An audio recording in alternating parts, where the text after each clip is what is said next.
باب المدینہ کی ایک اسلامی بہن کے بیان کا خلاصہ ہے کہ میں دعوت اسلامی کے مدنی ماحول سے وابستہ ہونے سے پہلے گانا باجا بڑے شوق سے سنتی تھی۔ مجھے مووی بنوانے کا جنون کی حد تک شوق تھا۔ جب کسی شادی میں شریک ہوتی یا وہاں ڈانس کرتی تو خود کہہ کر مووی بنوایا کرتی تھی۔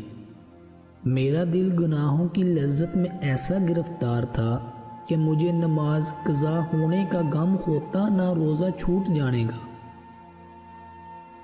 گناہوں کی وجہ سے بربادی کا شکار ہونے والی میری زندگی نیکیوں سے اس طرح آباد ہوئی کہ کچھ عرصہ قبل کچھ اسلامی بہنوں کی انفرادی کوشش کی برکت سے مجھے دعوت اسلامی کے ہفتہ وار سنتوں بڑے اجتماع میں شرکت کی سعادت ملی۔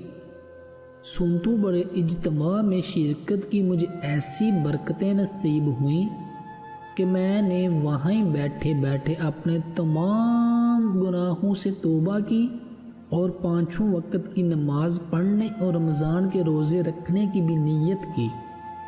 الحمدللہ عز و جل دعوت اسلامی کے مدنی ماحول کی برکت سے نہ صرف مجھے گناہوں بری زندگی سے نجات ملی بلکہ فکر مدینہ کے ذریعے مدنی انعامات کا رسالہ پر کرنے کی سعادت نصیب ہو رہی ہے۔